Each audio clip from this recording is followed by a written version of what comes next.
송내에서 로얄 부동산 운영하고 있는 이현로입니다. 다음은 부천 송내에서 이박사 부동산 운영하고 계신 임석동 대표님 나오셨습니다. 네, 안녕하세요. 다음은 부천의 두산이보 부동산의 남윤식 대표님 나오셨습니다. 안녕하십니까? 네, 안녕하세요. 다음은 세종 몽땅 부동산의 정진숙 대표님 나오셨습니다. 안녕하세요. 네, 안녕하세요. 자, 그럼 오늘은 부천 송내에서 이박사 부동산을 운영하고 계신 안녕하세요. 네, 저번 시간에 이어서 20년차 공인중개사 알려드리는 직접 저번에 이제 우리 직접 다이렉트 계약에 대해서 말씀드렸죠. 이번엔 역시 상가도 좀 그런 식으로 좀 할 수가 있는데 권리금이 상가에 이제 되게 권리금이 좀 붙어 있죠. 그래서 권리금이 있는 상가를 어떻게 이제 계약을 하는가 그건 공인중개사들이 하는 방법도 있는데 역시 일반인도 이런 점에 좀 유의해서 하시면 좋겠습니다. 단분하시고요. 가능한 방법이니까. 자, 그러면 시작하도록 하겠습니다. 10년 차 현직 공인중개사가 알려주는 공인 권리금 있는 상가의 계약 순서 및 주의사항입니다. 먼저 그 상가 권리금이 있는 경우 계약 순서에 대해서 좀 알아보겠습니다. 의외로 순서는 좀 간단하지만 내용은 좀 복잡할 수도 있습니다. 네. 내용이 복잡하고 순서 간단해야 되는, 네. 간단한 거죠. 내역을 시작할 때 현금 흐름. 만약에 이제 좀 주의할 점이 중간에 계약이 좀 여러 가지 이제 권리금 계약과 상가 임대차 계약이 같이 섞여 있는데 그 두 계약 중에 두 개가 다 무난하게 진행이 끝나야 되는데 둘 중에 하나라도 중간에 어, 이제 진행이 안 되게 되면 다 무효가 돼버리게 무효가 되면 그냥 무효가 되는 게 아니라 중간에 또 권리금 계약금 건너간 것들 이런 것들도 또 돌려받아야 되는 이런 문제도 있습니다. 그렇기 때문에 이런 거에 좀 주의해서 좀 시작을 해야 되기 때문에 그래서 이 상가 계약은 현금 흐름, 현금이 어떻게 흘러가느냐에 따라서 계약 순서를 좀 생각해 보면 되겠습니다. 먼저 그 상가 권리금 계약은 현금 흐름도를 좀 살펴본다면 권리금 있는 상가 계약을 하겠죠. 계약을 하는데 권리금 계약에 하고 권리금 계약에 계약금을 먼저 지급하겠습니다. 그리고 권리금 계약 내에 있는 그 임대차 권리금 계약서에 이제 임대차 조건도 같이 쓰게 돼 있거든요. 임대차 조건을 가지고 이제 임대인과 협의를 하게 됩니다. 근데 상가 임대차 계약서 그 협의가 끝난 다음에 상가 임대차 계약서를 작성하고 상가 임대차 계약서를 작성했으면 당연히 임대차 계약에 보증금의 계약금을 넣어야 되겠죠. 그 계약금을 지급해야지 상가 임대차 계약이 또 성립이 되니까. 그리고 나서 권리금 계약에 잔금 지급하게 되고 또 그다음에 마지막에 상가 임대차 계약에 잔금을 지급하면은 이제 이런 순서로 하면은 무리가 없이 일이 잘 끝나겠습니다. 근데 위에 일정이 이와 같은 일정이 엉클어져 버리면 권리금 있는 상가 계약이 원만히 이루어지지 못하고 또 상가 계약 파기될 경우에 자금과 이런 일들이 꼬여 가지고 해결하기가 좀 쉽지 않은 경우가 많이 생깁니다. 하지만 이런 위 순서대로 좀 진행될 경우에 중간에 권리금 있는 상가 계약이 파기될 경우도 원 상태대로 좀 회복하기가 쉽다는 겁니다. 자, 먼저 상가 권리금이 있는 상가 우리 이제 상가를 가서 보게 되면 그 상가 임차인하고 권리금 계약을 먼저 하겠죠. 네, 그런 계약 내용 중에는 이제 시설에 가는 부분에 대해서 서로 또 조율도 합니다. 그리고 당연히 계약서 도장 찍기 전까지는 그 권리금에 대해서 조정이 좀 진행됩니다. 근데 권리금에 대한 것이 이것이 뭐다 이렇게 나와 있고 영업 권리금, 바닥 권리금, 시설 권리금 이렇게 쭉 나와 있는데 다 아우러져서 뭉뚱그려서 좀 진행이 되게 됩니다. 모든 건 가격서에 다 녹아 있으니까요. 그래서 이런 것들 다 모아서 협상을 좀 하게 됩니다. 서로 이제 협의를 해서 이런저런 사유로 서로 조정을 하겠죠.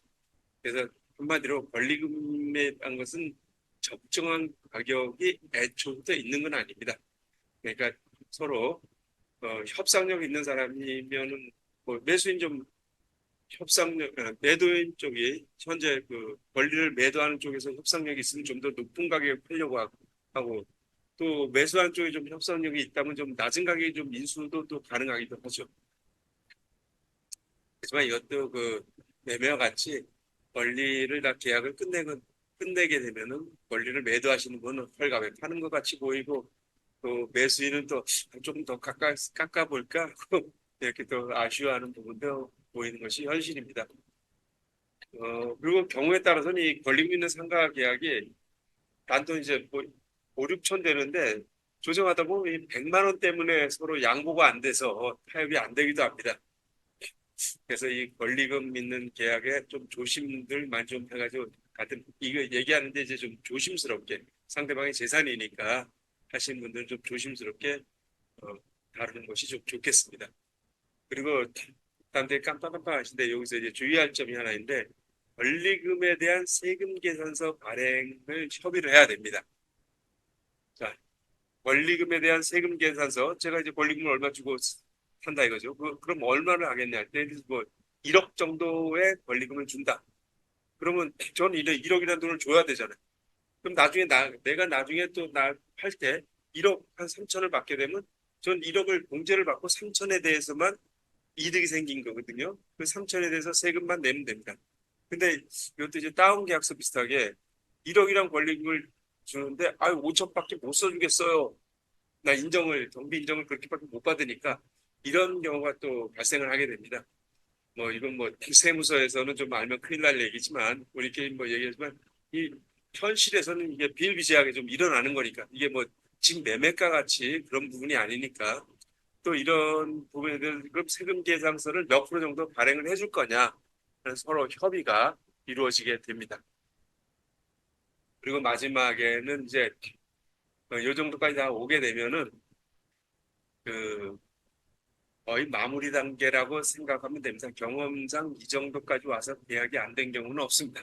요까지 여기에서 이제 틀어진 게 있는데 자 그리고 이 정도까지 왔으면 서로 약간 그 마음에 안 드는 부분도 서로 계약을 하는 게 서로 파는 사람은 팔고 싶고 사는 사람은 사고 싶고 하는 생각이 있기 때문에 조금 더 조정 좀 쉽게 됩니다.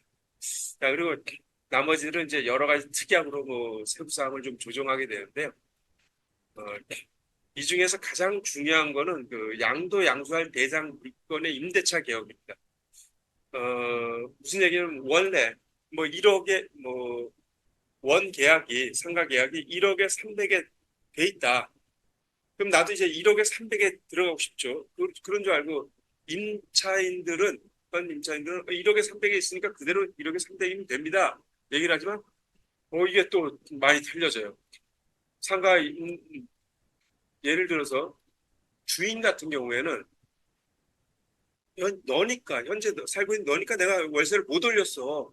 그걸 사람 바뀔 때 나 지금 올릴까? 5년 동안 내가 월세를 안 올렸는데 올릴 거야. 이렇게 생각할 수도 있어요. 근데 또 중요한 거는 또 미리 사전에 또 주인한테 100이면 100 미리 나가는 임차인이 얘기를 하면은 주인은 나가는 임차인이 어서 빨리 가주세요라고 생각하지 않습니다.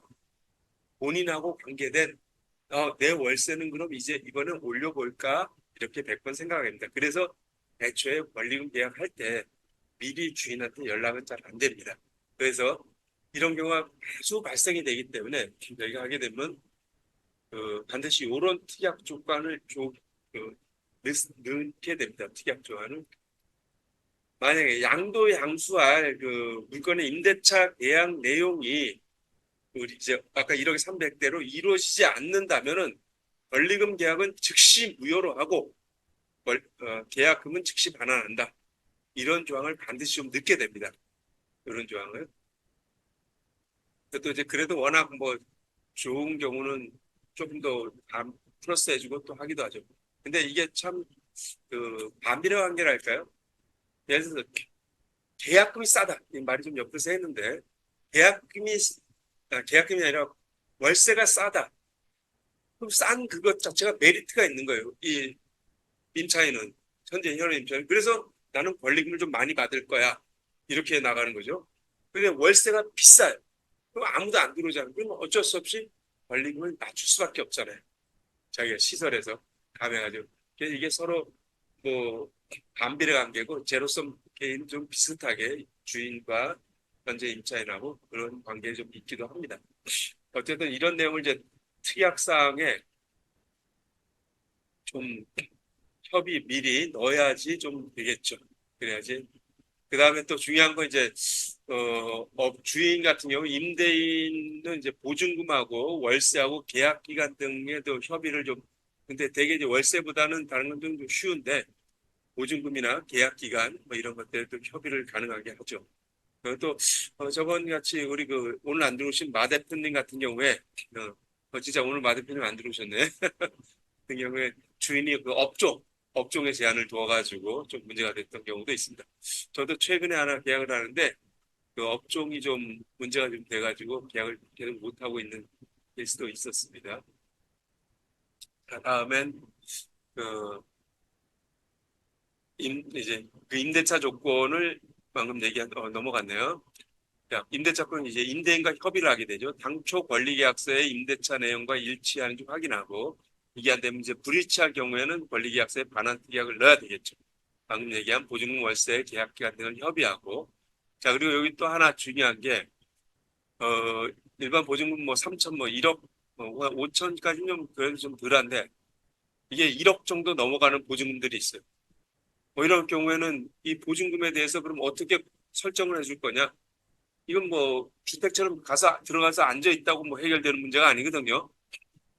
그래서 이제 그런 부분에 대해서 하려면 이제 저당권을 설정하든가 아니면 전세권을 설정하든가 보증금에 대해서 또는 그 보증기금에서 관한 보증서로 대체를 끊어주는 경우도 있습니다. 이런 부분을 어떻게 하는 건지 구체적으로 좀 문제가 된다면 임대인과 협의할 때 넣으셔야 됩니다.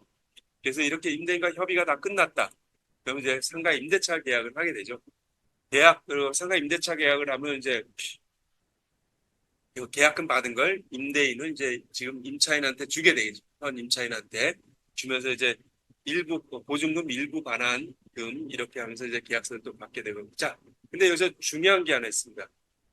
바로 2번 특약 여기 나와 있는 만일 새로운 그 계약 상가 임대차 계약입니다. 이건 그 권리 계약이 아니라 임대차 계약에서 반드시 넣어야 될 게 만일 새로운 임차인과 임대차 계약이 잔금 전에 잔금까지 끝나면 상관이 없는데 잔금 전에 파기될 경우 현 임대인과의 임대차는 계속 존속하겠다. 자, 왜냐하면 주인 입장에서는 내가 임차인을 고른 게 아니었거든요. 새로운 임차인을. 현재 살고 있는 임차인이 이 사람하고 계약하게 해주세요. 데리고 왔잖아. 근데 이 사람하고 하다가 깨져버렸어. 그러면 주인은 뭐 기존에 있던 임차인도 나가게 되고 돈 주세요 하고 그 계약이 깨져버리고 이러면 안 되니까 반드시 요 특약 조항을 좀 넣어야 되겠다. 그래서 요 주의하시라. 특히 아까 얘기한 대로 다이렉트 계약할 땐 알아서 좀 넣어드리겠지만 다이렉트 계약할 땐 요 반드시 좀 필요한 내용입니다.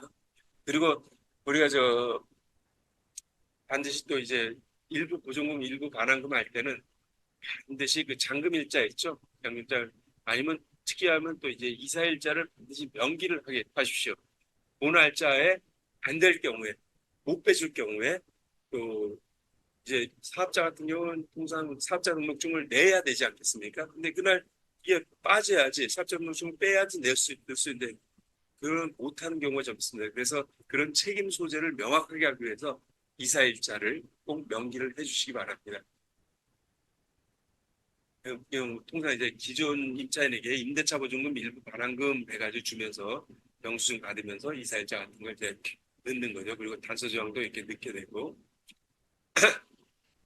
자, 왜 이러냐면 이제 권리 계약하고 이 상가 임대차 계약하고 별개의 계약입니다. 별개의 계약이기 때문에 영향을 따로 이쪽에 있어서 당연하지, 아니 당연한 게 아닙니다. 바로 반드시 명기를 해주셔야 됩니다. 간단하게. 자, 그리고 이제 그 다음에는 현금으로상 권리금 잔금 계약을 지급하죠. 대개는 뭐 크지 않은 경우에는 권리금 잔금 지급과 이제 상가 잔금 지급을 동시에 하게 됩니다. 동시에 하게 되는데 좀 특이하게 이런 경우가 있습니다. 되게 재고 물품 좀 인수해야 될 경우가 있어요. 재고 물품을 저 같은 경우 이제 마트 같은 경우 할 때 물품 어마어마하게 많잖아요. 전날 카운트도 해야 되고 해야 되니까 이제 그 전날 정식 그 카운트만 해주는 업체를 부릅니다.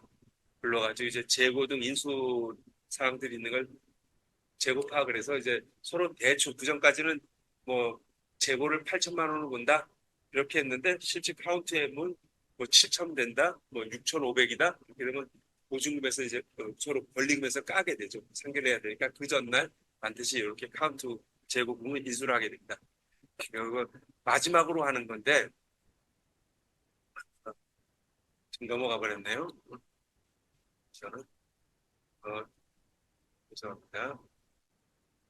간혹 그 보증금을 권리금을 분납해서 하는 경우가 좀 있습니다. 여기서 제가 아주 특별하게 비추천이라고 좀 적어놨습니다. 꼭 사고 납니다.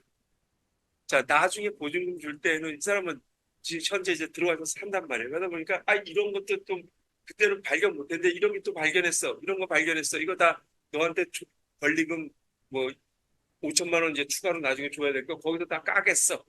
계속 이렇게 시비가 붙고요. 벌써 근데 나가는 사람 입장에서 사업자 등록증 다 넘겨줬죠. 권리 영업 벌칙 다 넘겨줬죠. 거기서 하고 있죠. 못해요.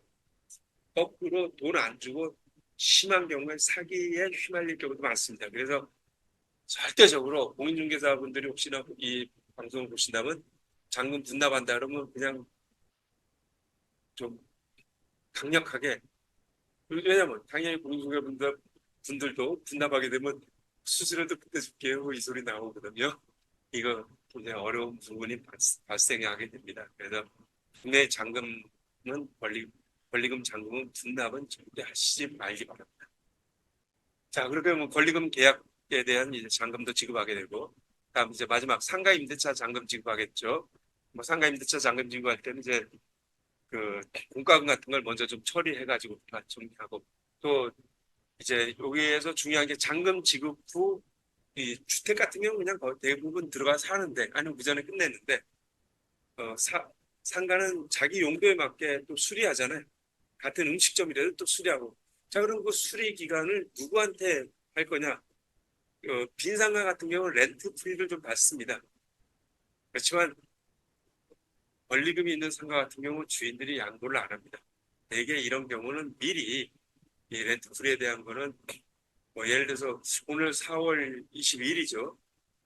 4월 말일까지는 세를 전 세입자가 내게 하고 받아놓고 그리고 한 일주일 정도 내가 수리해가지고 쓰겠다 하고 권리금 할 때 그때 다 조정하는 것이 좋습니다. 주인은 절대 양보해주지 않습니다. 자, 그다음에 제세공과금 처리하고, 자, 그리고 마지막에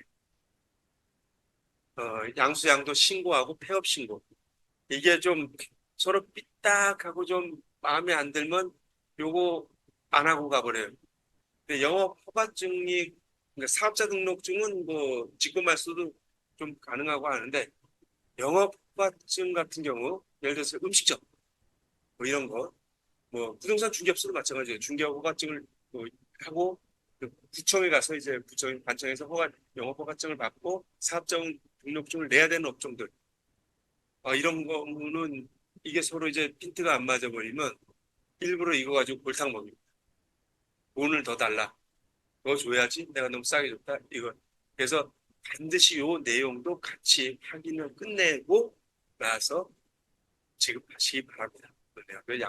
그 양도 신고하고 하고 폐업 신고 반드시 같이 손붙잡고 다니면서 하게 되고 다 끝내고 나서 하다못해 전화 같은 것도 인수다 저기 KT 가서 인수다 받고 이렇게 그날 하고 정리하시는 것이 좋습니다. 예, 오늘 준비한 내용은 여기까지고요. 뭐 여러분들도 실제 현장에서 좀 할 수 있습니다. 그렇지만 아까 얘기한 요 내용을 잘 주의 있게 기억하셨다가 좀 하시면 실수는 없는데 좀 그래도 혹시나 겁이 나시면 주변에 좀 상가를 전문으로 하시는 중개사님하고 좀 상의하시고 좀 도움을 요청하시면 많이 도움이 될 것 같습니다. 네. 특히 또 우리가 아시는 분들이 있죠. 종업원으로 일하시는 분이 주인하고 또 이렇게 하는 경우가 있어요. 뭐 이거 내용 좀 제대로 안 써가지고 논란 아는 거하고 서로 얼굴 알고 믿고 하는 거하고 또 이런 계약서를 제대로 써놓지 못해서 곤란을 겪는 경우도 있고 정말 이게 작은 돈 아니잖아요. 이런 것들이 저 사업 시작하기 전에 피 말리고 쓸데없는 데 신경 쓰이고 그래서 그 가급적 뭐 직접 하시는 거 자신 있으면 하시고 아니면 저 중개사 음악을 받는 것도 괜찮을 것 같습니다. 이상입니다. 오늘 준비한 내용은 여기까지입니다. 네, 부천 성내동의 이박사 부동산의 이석동 대표님 수고하셨습니다. 질문 있으신 분들은 마이크 키시고 질문하시면 되겠습니다. 네, 세종의 정진석 대표님 질문 있습니다. 아까 마지막 부분에 영업을 양도 양수를 하고, 그 다음에 이제 폐업 신고를 한다고 말씀을 하셨잖아요. 근데 아까 현재 임차인이 사업자를 폐업을 안 하게 되면 새로운 임차인이 사업자를 낼 수가 없던 상황을 저는 현장에서 겪었거든요. 그때 직권 말소를 정말로 할 수 있어서 저는 세무서에 확인한 바 직권 말소가 안 되더라고요. 저기 주인이 세무서에 그러니까 영업 허가증이 있는 영업 허가 말소는 굉장히 어려워요. 말소는 굉장히 어렵고 그렇지만 사업자 등록증 말소는 지금 주인이 임대차 계약 끝났다 없다 라는 사람하고 이걸 이제 주인이 가서 처리하면 됩니다. 주인이 가서 그러니까 사업자 등록증 말소. 근데 사실 말소에는 두 가지 부분이 또 있어요. 이제 우리가 폐업 하게 되면 이제 부가세 내야 되고 네. 이런 거 정리할 부분이 많죠. 그래서 쉽지는 않습니다. 맞습니다. 쉽지는 않은데 부가세 부분 뭐 이런 거 정리해야 될 부분이 있어서 근데 다 도망가고 없고 하고 그럼 도망가고 없고 부도나서 도망간 상가는 주인이 임대를 못 놓나요? 아니죠. 거기 비어있는 임대차 계약이 종료됐다라고 해서 신고를 하게 되면 해결이 됩니다. 임대차 계약 종료로.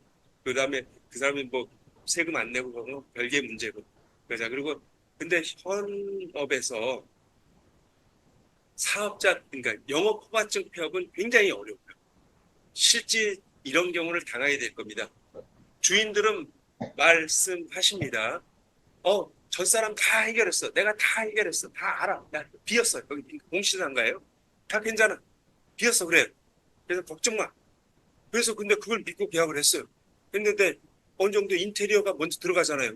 인테리어 들어가기 전에 영업허가증 뛰어가지 않죠. 인테리어 시켜놓고 막 50% 진행되고 막 몇천만 원 들어간 상태에서 허가증 내려고 쓱 갔는데 무슨 소리예요? 거기 지금 우리 저 몽땅에서 지금 쓰고 있어요. 뭐 이렇게 얘기를 하는 거예요. 자, 그러면 이게 왜 어렵냐면은 차라리 비어 있으면 거기가 그 인테리어가 다 뜯긴 상태라면은 무슨 소리예요? 공무원을 붙잡고 손 붙잡고 나와주세요. 가서 여기 봐요. 아무것도 없잖아요. 현장 그러니까 방문? 걔들 현장 확인하고 사진 찍어서 해줍니다. 내가 적극적으로 나가면. 근데 실제 그랬고 근데 거기 뭔가 시설이 돼 있잖아요. 그러면 아니 이 시설을 옛날 사람 건지 네가 한 건지 난 모르겠다. 그 관청에서는 글쎄 그 입증을 못 하잖아요. 지금 시설 해놨어. 그럼 이게 옛날 사람 지금 하려고 한 건지 이게 네 건지 모르겠다. 입증이 안 돼. 내가 이게 내 거라고. 옛날 사람한테 하다못해 뭐 비어 있으니까 권리 양수도 계약서라도 진짜 이거 보세요. 권리 양수도 내가 받았잖아요. 라고 얘기를 할 수 있는데 그것도 그 권리 양수 받으면 그 사람이랑 손 붙잡고 와서 폐업 신고하지. 왜 그 사람 도망가고 없냐? 안 오냐? 이런 문제가 나와요. 그래서 오히려 비어 있는 상가를 딱 할 때 주의하실 게 비어 있는 상가면 관청에 가서 요새 물어보면 잘해줍니다. 관청에 굉장히 친절해졌습니다. 가서 물어봐서 거기 영업허가증이 살아있는지 없는지 빨리 확인하세요. 그리고 나서 인테리어가 들어가세요. 없어야지만 인테리어를 들어갑니다. 자, 근데 주의할 게 또 하나 있어요. 샵인샵을 줬던 경우들이 있어요. 샵인샵. 그것도 다 영업허가증 별개로 내야 돼요. 예를 들어서 마트에 뭐 대형마트 영업허가증 있지만 그 안에 정유허가, 생선허가 이런 것들이 다 들어있어요. 그 허가도 다 말소가 돼야 돼요. 그거거든. 근데 또 편법은 있습니다. 편법은 있는데 그거 말소 안 됐는데 이제 집원이 두 개 있는 경우가 있어요. 두 개의 지상 위에 건물이 하나 들어있는 경우 이런 경우 이제 편법을 또 쓰기도 합니다. 그런데 뭐 개인적으로 따로 연락을 주시면 따로 저희가 안내해 드리도록 하겠습니다. 그래서 뭐 왜냐하면 현재 네, 죄송합니다. 네, 말씀하십시오. 하나 더 질문하겠습니다. 저는 현장에서 정말로 경험이 있었는데요. 임대차 계약서만 딱 쓰고 나면 사업자 등록증을 낼 수가 있어요. 빈상가였다. 그래서 네, 그냥 일반적인 자유업종이에요. 자유업종이다 보니까 허가증 없이 그냥 일반적인 판매업종 같은 경우다 보니까 임대차 계약서로 쓴 걸로 가지고 사업자 등록증을 냈어. 그러고 났는데 임차인이 계약 유지를 안 했어. 잔금을 치러서 업종을 해서 들어와야 되는데 임차인이 행방불명이 된 상태에서 잔금을 치르지 않았어. 근데 제가 느낌이 이상해서 이제 그 감이라는 게 있잖아요. 이상해서 임대인 보고 가서 세무서에 가서 사업자 현황 신고를 확인을 해봐라 그랬더니 사업자가 나져 있는 거예요. 들어가 있는 거예요. 이랬는데 세무서에다가 말소를 해달라고 요청을 해라 했더니 안 된대. 그게 근데 네. 사업자 등록증이 예정 사업자가 나왔을 거예요. 왜냐하면 지금 잔금 전에 사업자를 낼 경우에는 몇 월 며칠부터 하겠습니다 하고 예정 사업자가 나오는 거예요. 네. 그 경우에 이제 그런 부분을 뭐 실무적으로 잔금을 치르지 않았다 이런 내용들. 근데 세무서도 또 저런 생각은 있어요. 그게 이제 아까 부가세 문제는 없겠죠. 부가세 이제 사업을 안 했으니까 여기는 안 했으니까 부가세 문제 발생 안 하는데 세무서 같은 경우는 그 당사자한테 어떻게 전화 연락이라도 안 돼가지고 되니까. 받아가지고 했으면 좋겠는데 안 그게 했어. 안 되니까 그러면 이제 저 사람 주인이 가서 네. 처리를 할 수밖에 없어요. 그 내용 안 돼요. 조금 안 된다는 그러니까 아까 얘기한 부가세 부분이랑 이런 게 예정 사업자니까 그 날짜 있죠. 그 네. 날짜에 잔금을 치러지지 않은 거잖아요. 네. 그 날짜에 안 치러지면 그런 걸 근거로 해서 글쎄 저도 뭐 저도 그 경우까지는 당해보진 않았습니다. 안 하고 오히려 했다가 그만두고 도망간 사람은 처리를 했는데 네. 도망간 처리를 했는데 이제 문 닫고 도망간 거. 처리할 때 아까 얘기했던 그거는 사업자 등록증이 당장 말소는 안 돼도 그 아까 그런 직권 말소 여기 그러니까 임대인이 해가지고 방법을 다음번에 해가지고 말씀드릴게요. 가능한 걸로.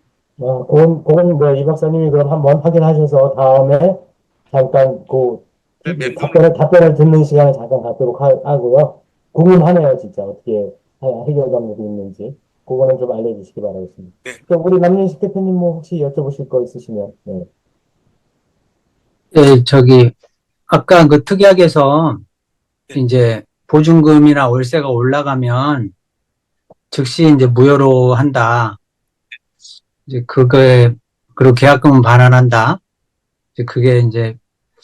그거를 이제 만약에 뭐 이렇게 써도 되겠다. 제 생각은. 그러니까 뭐 보증금이나 뭐 월세가 한 10% 정도 내에서는 그냥 인정한다. 그 정도 인상은. 그런 특약을 쓰는 것도 좋겠다 이런 생각을 해봤습니다. 하나 더. 근데 실무에서는 그렇게 쓰지 마십시오. 그냥 서로 그거 구두로 끝내놓고요. 왜냐하면 보증금이나 월세가 올라가면은 계약이 깨지는 건 아니에요. 실무에서는. 왜냐하면 이제 1,000만 원에서 1,100만 원이 됐으면 이제 100만 원이 올랐잖아요. 1년 따지면 한 2년치 정도에서 2,400 정도 더 내게 되는 거죠. 100만 원도 올랐으면. 권리금에서 2,400만 원 까게 됩니다. 내가 1,000만 원인데 너 1,000만 원인 줄 알고 나랑 계약하자 그랬잖아. 근데 이게 1,100만 원이 됐네. 그럼 내가 2년 동안 한 2년치 정도 아니면 1년치 정도 이 정도 내가 더 많이 지불하게 되니 그걸 더 받아가는 권리금에서 그걸 까자. 이렇게 협의를 해나가게 된다. 실무에서. 그래서 일단은 그렇게 간단하게 써놓고 그 다음에 이제 말로써 이렇게 되는데 뭐 우리가 굳이 깰 필요 있겠냐. 이렇게 조율을 하자. 이때 이제 조율을 하게 돼. 근데 그걸 10% 몇 프로 하는 건 맥시멈으로 다 가게 돼요. 그런 식으로 아니면 구두를 조금 띄워 얘기를 해도 되지만 저는 명확하게 좀 차단하는 것이 좋겠습니다. 네. 네, 네, 네. 세종 정재석 대표님, 네. 저희 같은 경우는 말한 대로 상가 권리금 계약서를 먼저 쓰고 그다음에 임대차 계약서를 이제 뭐 잔금일날 쓰던지 하는 상황이 생기는데 예외적으로 상가 권리금 계약서에도 계약금을 입금을 일부 하고 그러니까 상가 임대차 계약서에도 임대인한테 일부 입금을 하던 케이스들이 간혹 있을 수가 있어요. 왜냐면 임차인분들 새로운 임차인이 불안해해서 임대인하고 협의하고 임대인이 또 마음이 변할까봐 불안하다 해서 임대차 계약금까지 입금을 한던 케이스가 있을 때 만약에 이게 계약이 유지가 안 돼서 계약이 해지가 됐어요. 그럴 경우는 뭐 권리금 계약금 들어간 거야. 현재 권리금을 받기로 했던 임차인한테 귀속이 된다는 거는 인정을 하겠는데 만약에 상가 임대차 계약금에 대한 계약금 보증금의 일부도 임대차 계약으로 현행이 끝났을 거 아니에요. 그거에 대한 기속은 어느 분한테 된다고 생각들 하십니까? 생각하냐고요? 네. 특약을 임대인한테 와야겠죠. 특약을 특약에 의해서 넣는 것이 뭐냐면 깨지면은 현 임차인 당신이 계속 임대차 하는 거로 한다. 왜냐면 너가 데리고 온 사람이니까. 그러면 현 임차인이 임대차 계약을 한다 하는 특약을 넣기 때문에 임대차의 계약금도 현 임차인한테 넘어가야 된다? 그렇게 줘야지 그런 뭐 앞뒤가 물론 이제 상가 계약서 자체 그걸 그렇게 주장을 해야지 연결이 돼야지 이 사람이 계속 현 임차인이 그걸 그 자리에 임차를 하고 있지 그걸 음. 주인이 가져가 버린다? 그러면 이 사람이 거기를 유지할 필요가 없죠. 아, 모르겠어요. 당신이 10% 가져갔으니까 난 보증금 다 내놓으세요. 10%는 당신 가지고 나머지 보증금 난 임대차 이제 끝이에요. 이렇게 나올 수가 있잖아요. 그건 계약이 전제됐으니까 네. 10% 주인이 갖는다면은 네. 그런 상관관계가 좀 있지 않을까 그렇게 생각합니다. 그러면 권리금 특약에는 그러한 내용을 쓰잖아요. 임대료가 상향이 되지 않으면 뭐 조건 없이 무효를 하고 아까 말씀하신 것처럼 근데 이게 임대차 계약에서의 기본적인 항목에는 계약금 그거는 임대인한테 귀속되게끔 그렇게 일반적인 법적 조항은 다 문구는 그렇게 들어가 있잖아요. 그렇죠. 그리고 그- 좋지만 반환금 영수증으로 줬잖아요. 여기 야간에 세입자한테 계약금도 그렇죠. 아까 제가 말씀드린 때 계약금을 주면서 예. 사입자를 집어넣어야 된다. 그리고 그 반환금 영수증 속에 기존 새로운 신규 계약이 파기될 경우 너가 계속 현 임차인이 계속 계약을 유지하는 거로 한다는 걸 넣어줘야죠.